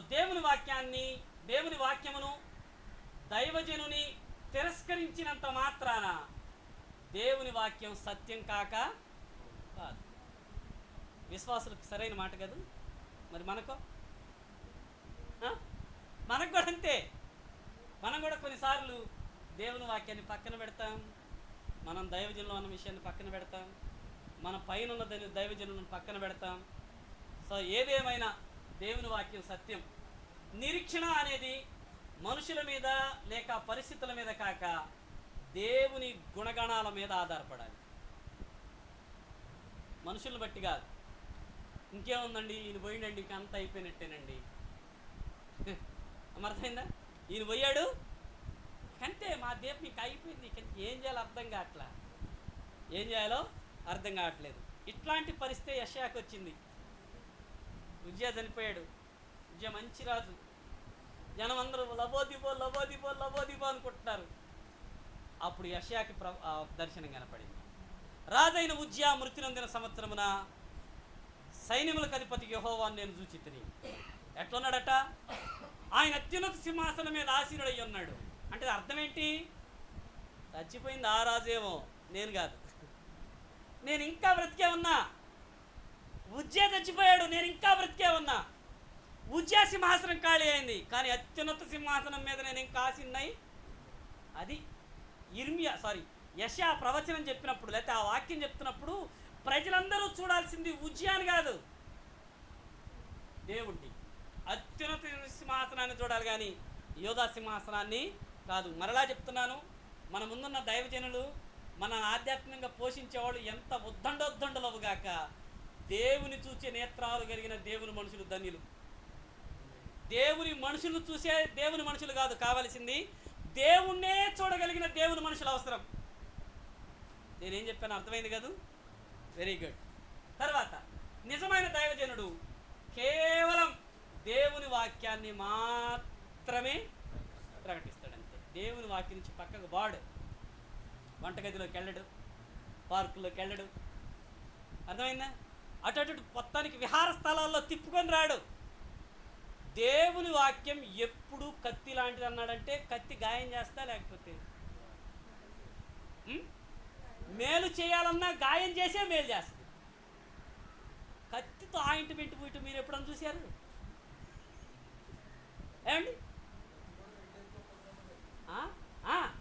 రెండు వైపులు పదులున్న కత్తి కాదు, దానికంటే వాడిగలిగిన కత్తి అది. రెండంచుల వాడిగల ఖడ్గము కంటే వాడిగలదై ఉంటుంది. రెండంచుల కత్తి కాదు, దానికంటే వాడిగలిగింది వాక్యం. కాబట్టి వాక్యం పొడిస్తేనే మేలు జరుగుతుంది. వాక్యం పై పోత ఎప్పుడు పుయ్యదు. వాక్యం విన్నోళ్ళందరూ పొడవబడి గాయపడి బాగుపడతారు. మన వాక్యాలు గాయం చేస్తున్నాయా? వరలో మంచిదే కానీ వరలో ఉంచితే కత్తికి ఉపయోగమే ఉంది? చెప్పండి. పెన్ను కొన్నాం, క్యాప్ తీయకుండా ఎగ్జామ్ రాత్రి బాధవుతుడు. చెప్పండి ఏమా? మీటర్ 1000 రూపాయలు అన్నారు, లేకపోతే 10,000 అన్నారు. తీసుకుపోయి దర్జీకి ఇచ్చి కత్తెర పెట్టకుండా సూటు కుట్టంటే, కత్తెర పెట్టకుండా ఏ దర్జీ అండి సూటు కుట్టేది?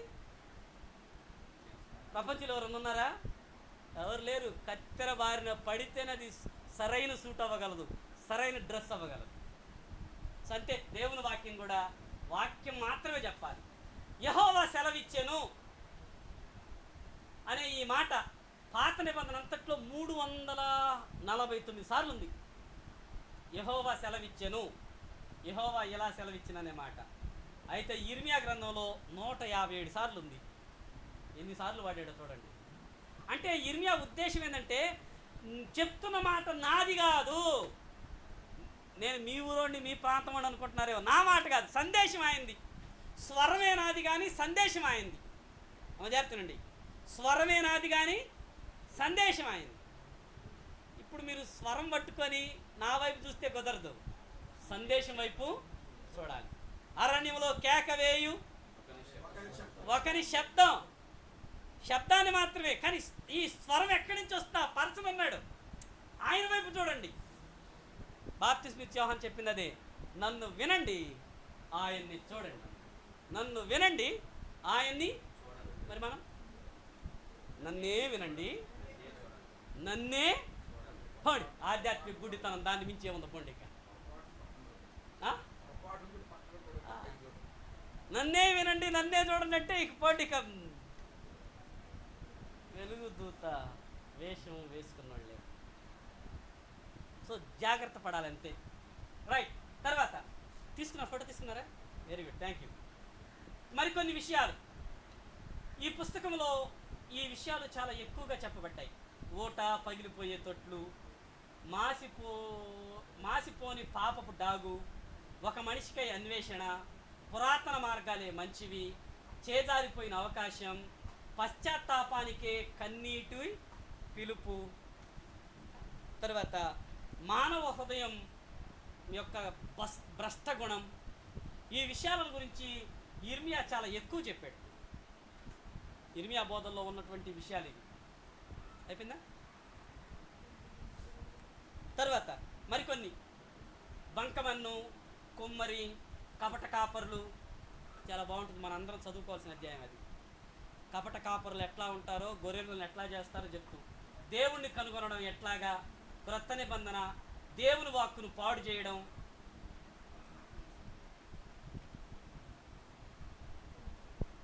సో ఈ విషయాలన్నీ ఇర్మియా సందేశంలోని ప్రత్యేకమైన అంశాలు, విషయాలు. తీసారా? రైట్. తర్వాత తిరస్కారం. ఈ పుస్తకంలో ఇర్మియా ఎక్కువ ఎదుర్కొంది తిరస్కారమే. ఎవరెవరి ద్వారా? నెంబర్ 1, ఒకటి తన పొరుగు వారి ద్వారా తిరస్కారం ఎదుర్కొన్నాడు.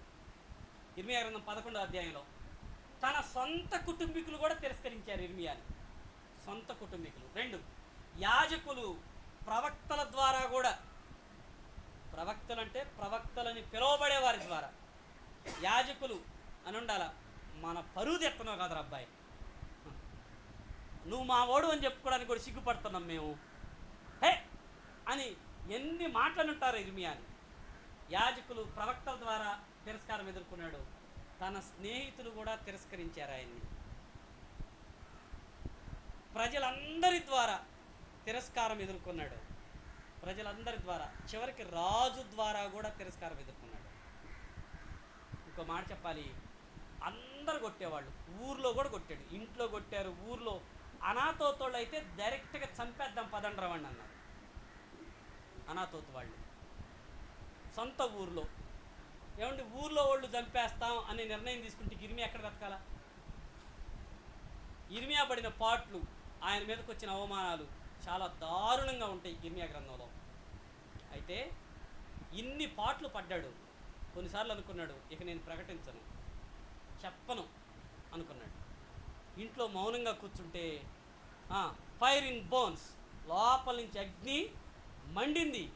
వెంటనే ఆయన అనుకున్నాడు, వాళ్ళు కొట్టే దెబ్బల కంటే ఈ తీవ్రత ఎక్కువ ఉంది నాకు, లోపల మండే మంట నన్ను దహిస్తుంది. ఇప్పుడు ఏది బెస్టో తెలుసా నాకు? ఈ మంట అనుభవించటం కంటే వాళ్ళ దెబ్బలు తింటమే మంచిది. వెళ్తాను, చెప్తాను, వాళ్ళు ఏం చేసినా చెప్తాను. అందుకే కదా కొట్టారు, గుంట్లో పడేశారు, బురద గుంట్లో పడేశారు. మరి నిజంగా ఆయన సందేశానికి స్పందించిన వాళ్ళు చాలా తక్కువ మంది. ఈ మాట చెప్పి నేను ఇర్మియా గ్రంథాన్ని ముగించదలుచుకున్నాను. మనం పని చేయడానికి మాత్రమే పిలువబడ్డాం, ప్రతిఫలం చూపించడానికి కాదు. దేవుడు రేపు నిన్ను ఎంతమందిని నువ్వు ప్రభులోనికి రక్షించావు అని అడగడు, నీకు నేను ఇచ్చిన పనిని ఎంత నమ్మకంగా చేశావు అని అడుగుతాడు. అంతే. నువ్వు పనిని ఎట్లా చేసావు, పనిని ఏ మనసుతో చేసావు, ఏ విధానంతో చేసావు, దాన్ని అడుగుతాడు ఆయన. ఎట్టయితే నేను పని చేస్తున్నాను కదా అంటే కుదరదు. అట్లా అనుకుంటే మత్తయి సువార్త 7వ అధ్యాయం చదవాలి. ప్రభువా ప్రభువా నీ పేరట మేము అద్భుతాలు చేయలేదా, దెయ్యాలు వెళ్ళగొట్టలేదా, స్వస్థతలు చేయలేదా, ఎవడరా నువ్వు, గెట్ అవుట్ అన్నాడు. అంతే పో. మీరెవరో నేను అమ్మా మీరెవరో నేను ఎరుగను. మరి వాళ్ళని ఎరిగిన వాళ్ళు ఎవరు? వాళ్ళని దెయ్యం పట్టినవాడు అన్నట్టు చూడు, దెయ్యం పట్టినాడు వాడు అన్నమాట గుర్తుందా? పౌలు ఎరుగుదును, క్రీస్తుని ఎరుగుదును, మీరెవరు అన్నాడు. అంటే వాళ్ళు ఎవరికి తెలీదు? ఇక్కడ యేసుకి తెలీదు, అక్కడ దెయ్యానికి తెలీదు. మరి ఎవరికి తెలుసు? వాళ్ళు ఎవరికి తెలియదు, అనామకులు వాళ్ళు. దేవుని మాటను దేవుని విధానంలో విని చెయ్యకపోతే నిన్ను దేవుడు ఎరగడు. తెలుగు సామెత చెప్తారు కదా, అన్న వస్త్రాల కోసం పోతే అటు ఇటు కాకుండా అయిపోతాం. అందుకే ఇర్మియా గ్రంథం మనకు చెప్పే మాట, కష్టమైన నష్టమైన ప్రతిఫలం ఎక్కువగా మనకి కనబడకున్నా దేవుని మాట విని లోబడి దేవుని సందేశాన్నే చెప్తే నువ్వు దీవించబడతావు. ఈ మాట చెప్పి నేను ముగిస్తాను. ఈ మాట చెప్పి అంటే ఈ పుస్తకాన్ని అనాతోతు వాళ్ళు ఇర్మియా మాట వినలేదు, కానీ ఒకప్పుడు కళ్ళు తెరుచుకున్నారు. వాళ్ళు ఎప్పుడో తెలుసా? బబులోనికి చెరకెళ్ళిపోయిన తర్వాత. చూడండి ఎజ్రా, ఏంటి మళ్ళీ వెనక్కి వెళ్తున్నాం? ఎజ్రా గ్రంథం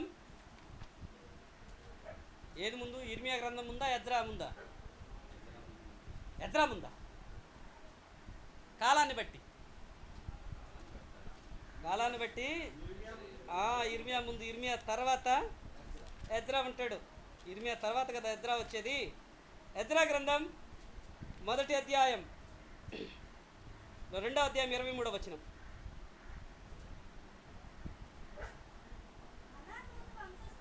అనాతోతు వంశస్థులు, అది మొదటి చెర నుండి విడుదల వచ్చిన వారిలో అనాతోతు వంశస్థులు కూడా వచ్చారు, అనాతోతులు కూడా వచ్చారు. వాళ్ళు కూడా వాళ్ళకి తెలిసి ఉండాల, వాళ్ళ నాన్నోళ్ళు వాళ్ళ తాతోళ్ళు ఇర్మియాని కొట్టారు, చెప్పుంటారు, ఒరే ఇర్మియా చెబితే వినలేదురా మేము, ఎట్టుంటుందని ముందే చెప్పాడు. అది తెలియకే మీ చిన్నాన్న చచ్చిపోయిందిరా, అది తెలియకే మీ పెద్దమ్మ చచ్చిపోయిందిరా, లోబడి ఉంటే వాళ్ళు కూడా బతుకుండేవాళ్ళు రా మా ఇక్కడ. అరే రే, దేవుడు మాట మనకి ఇష్టం లేకపోయినా ఇంటే బతికిపోతారా కొడుకా కూతురా అని పిల్లలకు చెప్పుకుంటారేమో. అందుకే వాళ్ళు తర్వాత కాలంలో దేవుని మాటకు లోబడి బబులోన్ని విడిచిపెట్టి యెరూషలేముకి వచ్చారు. అంతే, దేవుని మాట నెరవేరక మానవు. అమ్మా అయితే ఆ నెరవేరిన టైంలో ఇర్మియా అన్నాడా? లేకపోవచ్చు, మనం కనబడకపోవచ్చు, కానీ మన పరిచర్య ఫలితాలు మాత్రం దేవుడు అట్లా గుర్తులుగా ఉంచుతాడు. అందుకే దేవుని వాక్యానికి వేరుగా పరిచర్య చేయడం ఎప్పుడు ఆశీర్వాదం కాదు. బలంగా కనబడవచ్చు, బహు విస్తారం అనిపించవచ్చు, కానీ అది దేవుని వాక్య పరిధిలో జరుగుతుందా, దేవుని యందలి విశ్వాసంతోనే, దేవుని వాక్య సందేశంతోనే మనం చేస్తున్నామా లేదన్నది చాలా ప్రాముఖ్యమైన విషయం. రైట్, ఈ పుస్తకం కూడా చాలా చిన్నగా చెప్పుకొని మనం ముగించేసేస్తాం. లెమిటేషన్స్, విలాప వాక్యాలు. సో దీన్ని కూడా ఇర్మియానే వ్రాసాడు. మీకు ఇక చాలాసార్లు చెప్పాను నేను దీన్ని. యెరూషలేముని నాశనం చేశారు, పడగొట్టారు, కాల్చేశారు, దేవాలయం పడగొట్టేశారు, ప్రజలందరినీ తీసుకొని పోయారు. ఈ యెరూషలేములో ఉంది ముసలి, ముతక, గుడ్డి, నడ్డి, వీళ్ళు పని చేయడానికి ఉపయోగపడరు అనుకున్నోళ్ళే యెరూషలేములోనే ఉన్నారు. ఇర్మియాని మాత్రం విడిచిపెట్టేశారు. ఎందుకంటే సందేశం వెళ్ళింది బబులోను రాజుకి. బబులోనికి లొంగిపోమ్మని మీ తరపున అక్కడ చెప్పే ఒక ప్రవక్త ఉన్నాడని చెప్పడంతోనే ఇర్మియాని విడిచిపెట్టేశారు ఏం చేయకుండా. ఇర్మియా బబులోను చెరకు వెళ్ళలేదు. ఇర్మియాని విడిచిపెట్టారు. మా గురించి చెప్పినవంట, నిన్నేమనం అని విడిచిపెట్టారు. కొండ మీద కూర్చొని ఉండాలి నా ఊహ. కొండ మీద కూర్చొని యెరూషలేమును చూస్తూ, యెరూషలేమును ప్రేమించిన ఒక ప్రేమికునిగా, దేవుని జనునిగా, దైవజనునిగా ఇర్మియా ఏడుస్తూ తన నోటి నుండి వచ్చిన పాటే విలాప వాక్యాలు. అందుకే దాని స్టార్టింగ్ చూడు ఎట్లా ఉంటుందో, జనభరితమైన పట్టణం ఎట్లు ఏకాకి అయిపోయింది. జనముల్లో ఘనతకెక్కింది, వన్యకెక్కిన పట్టణం ఎట్లా విధవరాలైపోయింది, ఎలా సమాధిలాగా మారిపోయింది అంటూ ఆయన హృదయభరిత వేదన వెళ్ళగక్కుతూ పాడిన పాట. అయితే అక్కడ పట్టణం గురించి హెచ్చరికలు ఉన్నాయి, కానీ ఓ దేవుడా ఎందుకు చేసినావు, నువ్వెందుకు ఇట్ట చేసినావు, ఇటు చేయకుండా ఉండాల్సింది కదా అంటూ దేవుణ్ణి ప్రశ్నించే ప్రశ్నలు మనం విలాప వాక్యాల్లో చూడం. సో కనుక విలాప వాక్యాలు ఏడుస్తూ పాడిన పాట, పేరుకు అర్థం ఏడుపు పాట అని అర్థం. విలాప వాక్యం అంటే ఏడుపు పాట. గ్రంథకర్త ఇర్మియా యోధా రాజ్యవాసుల కోసమే రాస్తున్నాడు. రచనాకాలం 586 నుండి 585 ఈ టైంలో ఈ పుస్తకం రాయబడి ఉండి ఉండొచ్చు. ముఖ్య వచనాలు చదవండిమా. 1:8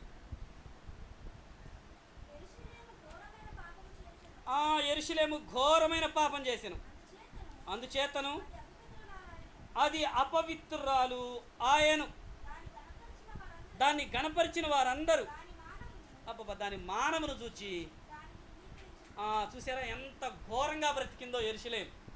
సో దాన్ని బట్టి తీర్పు వచ్చేసింది. 3వ అధ్యాయం 21-23 వచనాలు చాలా ప్రాముఖ్యమైన వచనాలు ఇవి.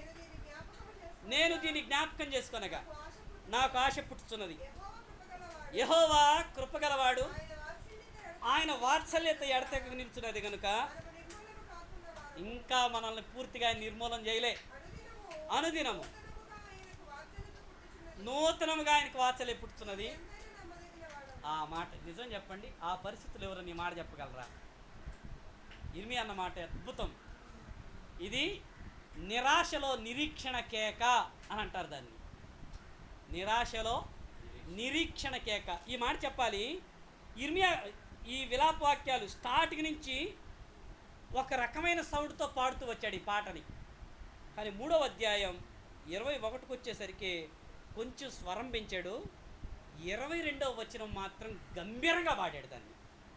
హై పిచ్లోకి వెళ్ళింది. అందరూ వినేటట్టుగా యెహోవా కృప కలిగిన వాడు. ఆ పక్కన ఉన్నోళ్ళు బిత్రపై చూస్తుండాలా, ఏందిరయ్యా కృప, ఇదే దేవుడు కృప అని. కానీ ప్రజలు జరిగిన సన్నివేశం చూస్తున్నారు, కానీ ఇర్మియా మాత్రం జరగబోయే దేవుని కార్యాన్ని చూస్తున్నాడు.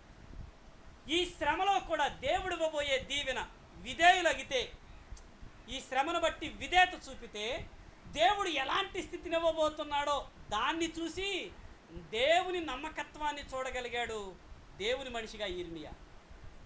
కానీ కొన్నిసార్లు మనం పరిస్థితులను చూడకూడదు, వ్యక్తులను చూడకూడదు, మన మనస్సు మనకు చెప్పే విషయాలను నమ్మకూడదు. మనం ఎప్పుడు కూడా దేవుని గుణలక్షణాల మీదే దృష్టి పెట్టాలి. దేవుని గుణలక్షణాలు థియాలజీలో నేర్చుకుంటాం మనం.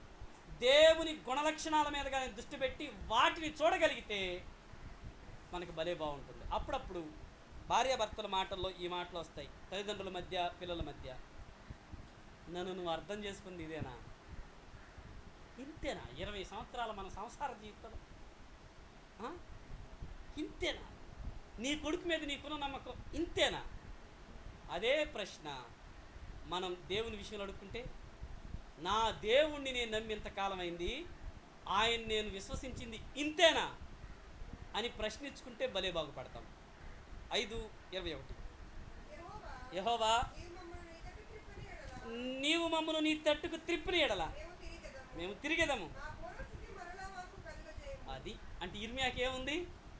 ఆశ ఉంది, ఆశ ఉంది. అందుకే 3వ అధ్యాయంలో నేను వాటిని జ్ఞాపకం చేసుకుంటే నేను కురిగిపోయా, నేను వాటిని జ్ఞాపకం చేసుకుని దీన్ని జ్ఞాపకం చేసుకుంటా. ఏంటంటే ఆయన మా పూర్వస్థితిని మాకు మరలా ఇస్తాడు, మరలా జీవింపజేస్తాడు, మరలా తీసుకొని వస్తాడు, మరలా క్షేమాన్ని ఇస్తాడు. సో ఇట్లాంటి నిరీక్షణ మన ప్రతి పరిస్థితిలో మనకు అవసరం. సమకాలికులు. సో ఇందాక మనం చెప్పుకున్నట్లుగానే జెఫన్యా, హబక్కుకు, హెస్కేలు, దానియేలు మూలపదం ప్రలాపించటం.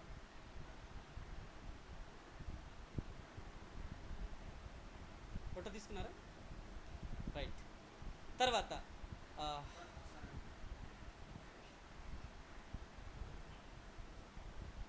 విలాపవాక్యాలు మూలపదం ప్రలాపించడం, ఏడవడం, ప్రలాప గీతం పాడడం. ఉద్దేశం, ఇర్మియా విలాపవాక్యాల ఉద్దేశం పాపం వలన దాని ఫలితాలు కలుగునని ప్రతి ఒక్కరూ గ్రహించాలి. పాపం దాని ఫలితం ఇవ్వకుండా ఉండదు.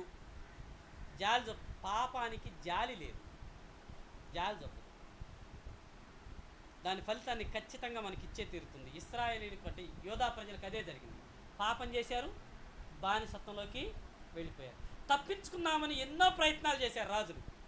యెహోయాకీను, సిద్కియా చాలా ప్రయత్నాలు చేశారు, అన్నీ బెడిసికొట్టి. పాపం ఫలితం ఎవరు తప్పించుకోలేరు. పాపం యొక్క దుష్ఫలితాలు ఎలా సంభవిస్తాయో మరలా అనేక పర్యాయాలు, దాదాపు ఈ 5 అధ్యాయాల వరకు చెప్పబడింది. పాప ఫలితాలు ఎట్లాంటి ఫలితాలు ఉంటాయో ఈ 5 అధ్యాయాలు చెప్పబడడం మనం చూస్తాం. అందుచేత మనం దీన్ని మర్చిపోకూడదని హెచ్చరికగా ఇవ్వడం కోసమే విలాప వాక్యాల గ్రంథం రాయబడింది. దేవుని వాక్యం నిరంతరం నిలిచే జ్ఞాపకార్థంగా ఉంటుంది. ఫోటో తీసుకోవచ్చు. దేవుని వాక్యం నిరంతరం నిలిచి ఉండే జ్ఞాపక చిహ్నం.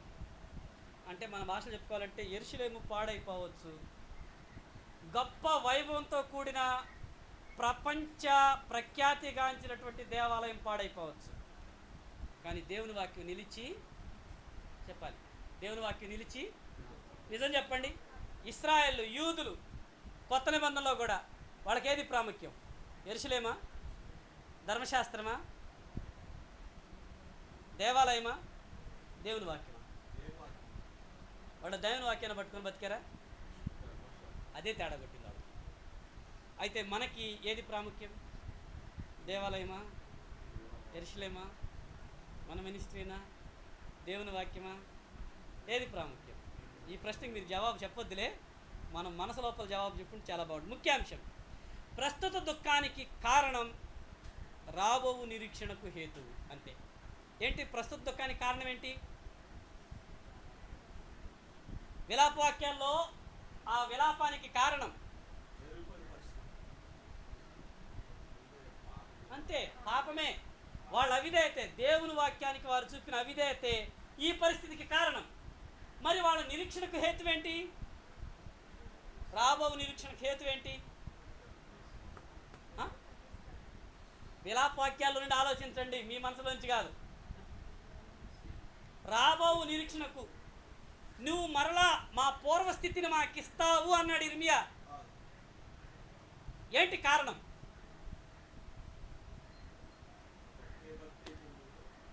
ఏంటి కారణం? మీరు ఓవరాల్గా ఆలోచన చేయొద్దు, గుడ్డెది చేలో పడినట్టు. ఆ పుస్తకంలోనే ఉన్నాం మనం. అమ్మా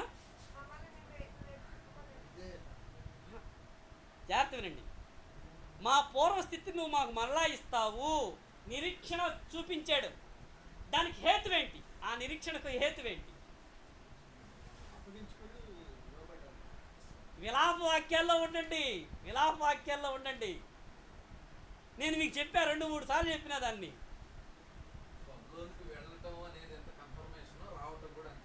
వాళ్ళకి సందేశం ఉంది.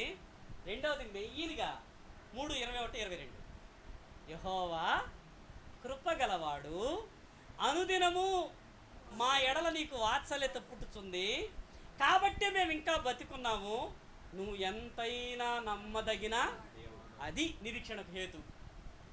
ఈ పుస్తకంలో మీకు ఇందాక చెప్పాను కదా, ఆ మాటలే పతాక మాటలు. పతాకం టాప్ అదే కనుక అది నిరీక్షణకు గుర్తు అన్నట్టు. ఫోటో తీసుకున్నారా? రైట్. తర్వాత ఈ పుస్తకంలో యేసు ప్రభువారు మనకి విలపించు వ్యక్తిగా కనబడతారు, విలపించేవాడు. ఇర్మియా యెరూషలేమును చూసి ఎట్లా విలపించాడో, ఈయన తరువాత 600 సంవత్సరాలకు ఒక వ్యక్తి కనపడ్డాడు, ఆయన కూడా యెరూషలేమును చూసి అట్లాగే ఏడ్చాడు. లూకా సువార్త 19వ అధ్యాయం 41-44 వచనాల వరకు. ఆయన యెరూషలేము పట్టణమును సమీపించినప్పుడు దాని విషయమై మీరు సువార్తలన్నీ చదవండి ప్రియులరా. యేసు ప్రభు నవ్వాడు అన్న సందర్భం మీకు ఏదన్నా కనబడితే ఫోన్ చేసి నాకు చెప్పండి.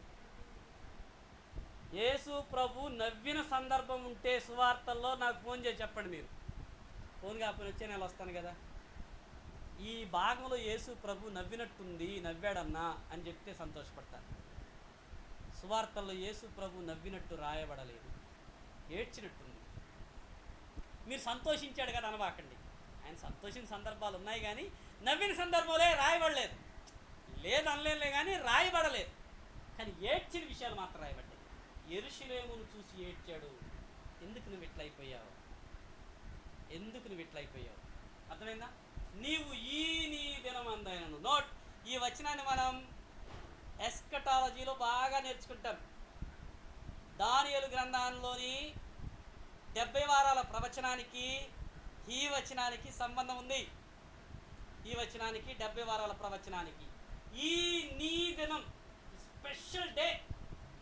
ఆ డే యెరూషలేము డే.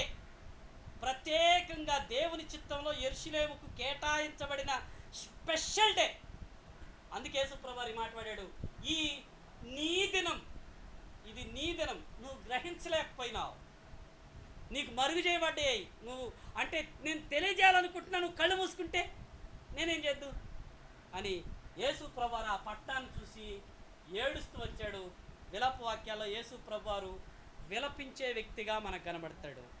విభజన, విలాప వాక్యాల విభజన. విలాప వాక్యాల్లో 5 అధ్యాయాలు ఉన్నాయి. ప్రతి అధ్యాయం ఒక పాటగా తీసుకుంటే మొదటి విలాపం, మొదటి అధ్యాయం అంతా యెరూషలేము పట్టణం యొక్క నాశనం గురించి పాట పాడాడు ఆయన. నాశనం అయిపోద్దని కాదు, ఎట్లా నాశనం అయిపోయావు, ఆల్రెడీ అయిపోయింది, నాశనం అయిపోయింది, ఇట్లా దారుణంగా నాశనం అయిపోయావా యెరూషలేము పట్టణమా అని ఆయన పాడిన మొదటి పాట యెరూషలేము నాశనం గురించి. రెండవ పాట ఆ నాశనానికి గల కారణం దేవుని కోపం. దేవుడు కోపపడ్డాడు, ఎందుకంటే నువ్వు పాపంలో ఉన్నావు, ఆయన మాటలు లేదు, ఆ కోపం నీ మీద పడింది, నువ్వు నాశనం అయిపోయావు అని 2వ అధ్యాయంలో యెహోవా కోపం గురించి పాడతాడు. 3వ అధ్యాయంలో 3వ పాట కరుణ కొరకైన ప్రార్థన. అయ్యా పాపం చేసింది నిజమేనయ్యా, నీ మాట నుంటే బాగుపడేది ఎనలా అట్ట అయిపోయింది, కానీ నువ్వు కరుణ చూపించే దేవుడు, కృప కలిగిన దేవుడు కదా, నమ్మదగినడు కదా, వాత్సల్యం చూపించే దేవుడు కదా, కొంచెం కరుణించయ్యా, నీ కరుణ చూపించు, పునరుద్ధరించు అంటూ కరుణ చూపిన ప్రార్థన. 4వ అధ్యాయం యెరూషలేము ముట్టడిని వివరించేటువంటి ప్రార్థన. యెరూషలేము ఎట్లా ముట్టడి వేయబడిందో, ఎట్లా ముట్టడి దెబ్బ వేయబడిందో, ఎలా పడగొట్టబడిందో, పాడైపోయిందో చెప్తూ 5వ విలాపంలో పునరుద్ధరణ కరకైన ప్రార్థన చేశాడు ఆయన. నాశనం అయిపోయింది, కానీ పునరుద్ధరించగలిగిన దేవుడవు నువ్వే. అయితే ఎప్పుడు మేమందరం నీ వైపు తిరగాలి, నువ్వే తిప్పు, సహాయం చెయ్యి, మమ్మల్ని నీ వైపు తిప్పుకో. ప్రజలారా దేవుని వైపు తిరగడానికి ఇష్టపడండి, తిరిగితే ఆయన బాగు చేస్తాడని చెప్పాడు. చివరిలో ఈ మాట, విలాప వాక్యాలు హీబ్రూ భాషలో ఏక అని పిలుస్తారు. ఏక అంటే ఏలాగు అని అర్థం. ఇంకా ఉంది ఏలాగు అని అర్థం. అంటే చాలామంది ఇదంతా ఎందుకు జరిగింది,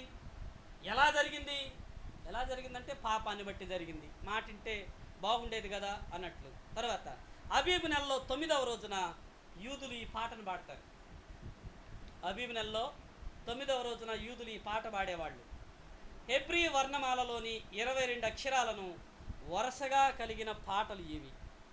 ఈ పుస్తకంలో హెబ్రీ వర్ణమాల, మనకి ఏబిసిడీలు ఆలు ఈలు ఉన్నట్లుగా హెబ్రీ వర్ణమాల ఉంటుంది. 119వ కీర్తనలో ఆ అక్షరాలు ఉంటాయి, మీకు తెలుసు. అలెఫ్, బేత్, gimel, lambda, wow, యోద్, teeth, Jain, యోద్ అనే ఈ అక్షరాలు వాటి ఆర్డర్లో రాశారు. వాటి ఆర్డర్లో మొదటి వచనం స్టార్టింగ్ అలెఫ్తో స్టార్ట్ చేస్తే, రెండవ వచనం స్టార్టింగ్ బేత్తో స్టార్ట్ చేశాడు. అట్లా అక్షర వర్ణమాల క్రమంలో ఈ పాటల్ని వ్రాసాడు, పాడాడు ఇర్మియా. ఇది విలాప వాక్యాలు కూర్చున్నటువంటి క్లుప్త సర్వే. రైట్, ఇంతటితో మనం ముగిద్దాం. తర్వాత మాస్టర్ గారు మనకి థియాలజీ క్లాస్ తీసుకుంటారు. చిన్న ప్రార్థన చేసుకొని ముగించేసేద్దాం. ప్రేమ కలిగిన తండ్రి, ఈ ఉదయకాలం ఇర్మియా విలాప వాక్యం